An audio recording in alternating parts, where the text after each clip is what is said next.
New Honda ADV 160 resmi meluncur di Indonesia. Skutik bongsor bergaya adventure itu dibekali beberapa ubahan sob, termasuk mesin yang lebih besar dari sebelumnya. Presiden Direktur AHM Keiichi Yasuda mengatakan New Honda ADV 160 merupakan suksesor ADV 150 yang pertama kali meluncur pada tahun 2019 dan menjadi pilihan baru di Indonesia.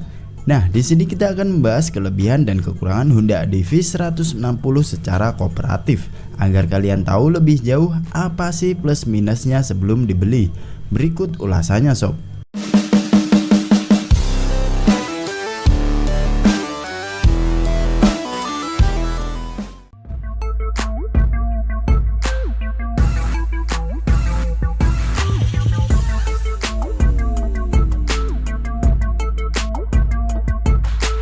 Mari kita bahas terlebih dahulu beberapa kelebihan Honda ADV 160. Yang pertama soal desain. Seperti diketahui, Honda ADV menggebrak memainkan segmen skutik adventure dengan melansir ADV 150 dan kemudian ADV 160. Motor ini merupakan adik dari skutik bongsor X ADV. ADV 160 tidak beda jauh dengan ADV 150. Namun ada perbaikan yang terlihat di garis bodi, yakni di bodi depan serta bodi bagian samping yang lebih simpel.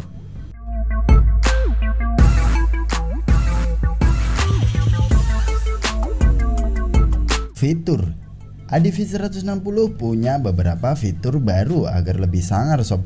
Pertama, windscreen memiliki ukuran yang lebih tinggi dan terdiri dari 2 tingkat ketinggian yang dapat diatur tanpa perlu membuka baut. Dan selanjutnya ada pembaruan lain, panel indikator full digital dengan informasi lengkap meliputi smart key indikator, HSTC indikator, oil change indikator, baterai indikator, idling stop indikator, trip meter, full consumption indikator, RPM, trip duration, jam digital, dan ABS indikator.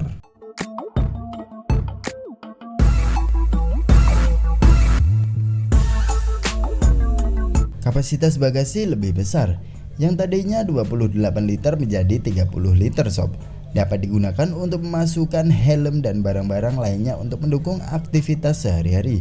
Bahkan Honda ADV 160 makin canggih berkat fitur HSTC atau Honda Selectable Torque Control. Fitur yang dapat mencegah ban selip tapi hanya tersedia di tipe ABS. Sama seperti ADV 150, Honda PCX 160 juga sudah dilengkapi dengan kontrol traksi HSTC, panel meter full digital, dan punya power outlet tipe USB. Dan pada bagian kaki-kakinya, ban depan belakang ini ternyata belang sob. Pada bagian depan menggunakan ukuran 14 inci dan pada bagian belakang menggunakan ukuran 13 inci. Dan perbedaannya ialah ADV 160 sudah memakai suspensi belakang model tabung agar rebound suspensi lebih baik dan nyaman. Suspensi jenis ini sudah dipakai saat ADV 150 dan merupakan pertama di jajaran Matic Honda. Sedangkan di PCX 160 masih pakai model biasa.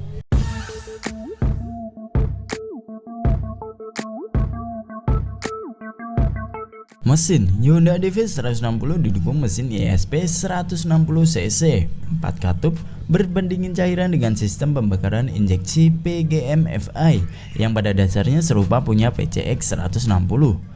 Mesin baru tersebut mampu mendukung gaya berkendara pengguna dengan tenaga yang lebih besar sob, mencapai 11,8 kW pada 8.500 rpm. Torsi pun berlimpah hingga mencapai 14,7 Nm pada 6.500 rpm. Berdasarkan hasil tes internal dengan metode WMTJ Euro 3, konsumsi bahan bakar menunjukkan angka 45 km per liter, sehingga mampu menempuh jarak hingga 364 km dalam sekali pengisian penuh bahan bakar. Di atas kertas, generasi baru PCX mengusung mesin 160cc SOHC 4 klep lengkap dengan teknologi ESP Plus dengan kompresi mesin 12:1. Diameter piston PCX 160 yaitu 60 mm dengan panjang langkah 55,5 mm.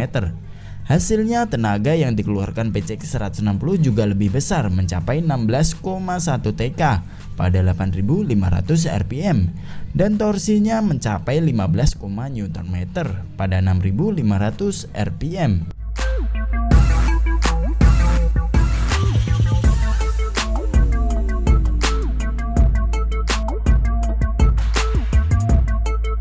Setelah kita tadi membahas beberapa kelebihan dari Honda ADV 160, mari kita bahas dan kupas lebih lanjut sob tentang kekurangan Honda ADV.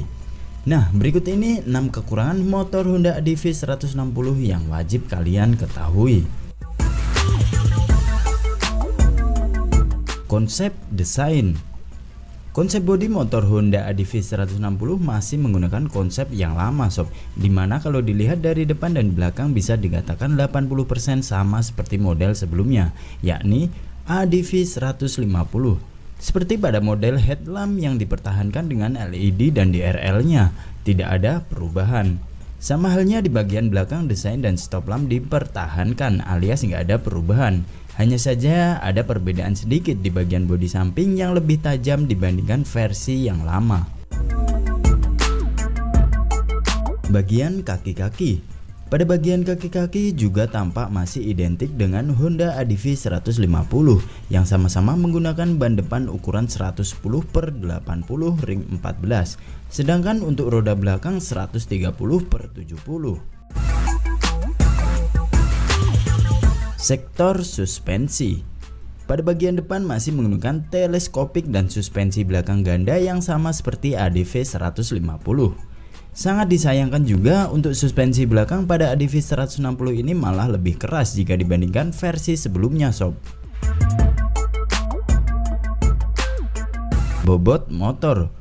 Honda ADV 160 itu lebih berat jika dibandingkan versi terdahulunya sob, yaitu di angka 133 kg.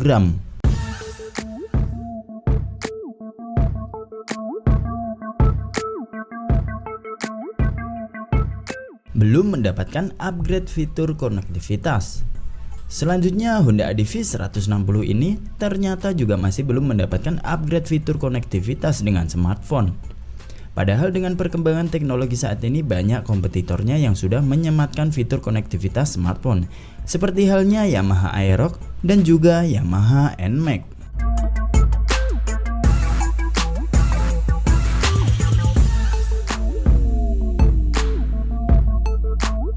Harga motor. Harga motor Honda ADV 160 dirilis mulai dari 36 jutaan on the road Jakarta. Yang ternyata update tidak terlalu signifikan ini, bahkan bisa dibilang 80% motor Honda 160 masih sama seperti yang dulu harganya. Cuma dinaikkan 1 jutaan dari versi yang lama, yaitu 35 jutaan sob. Nah, jadi menurut kalian tentang Honda ADV 160 ini gimana sob? Apakah bisa menguasai pasar atau sebaliknya? Coba tuliskan di kolom komentar Bengkel Odading.